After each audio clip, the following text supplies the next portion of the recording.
मेरा जो लखनऊ से रिश्ता है जी जी, मैंने प्रैंक्स किए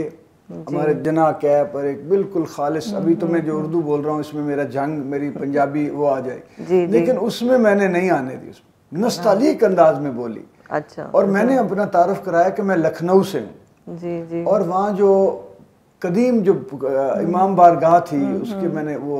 नक्शे वो सारे पहन, इसके साथ मेरा घर है। इतना मुझे लखनऊ के लोगों से प्यार मिला जी, जहाँ पे कोई मैं आजुर्दा हो जाता किसी प्रैंक में कि जी देखें लाहौर वाले मेरे साथ अच्छा नहीं कर, तो मुझे मिलने आती कि अलामा साहब छोड़ें आप लखनऊ आए,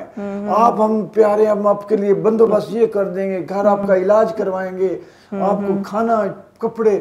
तो वो एक मेरी एसोसिएशन लखनऊ से ऐसे लगा जैसे वाकई वो मेरा वतन है एक जगह पे, मुझे ये एहसास। और वहाँ का प्यार, कभी आप जाएंगी लोगों से पूछेंगी कि जी वो अलामा साहब हैं, अलामा फौरन बगलगीर भी है वो उनका नाम, जी जी जी, यूट्यूबर जो है, तो वो आपके बच्चों को ज्यादा पता होगा। और माँ बाप ने कुछ ने मुझे फोन किए, उलमाए कराम ने किए कि हमारे बच्चे अंग्रेजी की तरफ जा रहे थे, तो आपके प्रैंक्स देखकर उर्दू सीखने और बोलने की दिलचस्पी पैदा हुई इनके अंदर। ये मैंने उससे काम ये लिया कि खालिस उर्दू की तरफ नौजवानों को और बच्चों को राग़िब किया।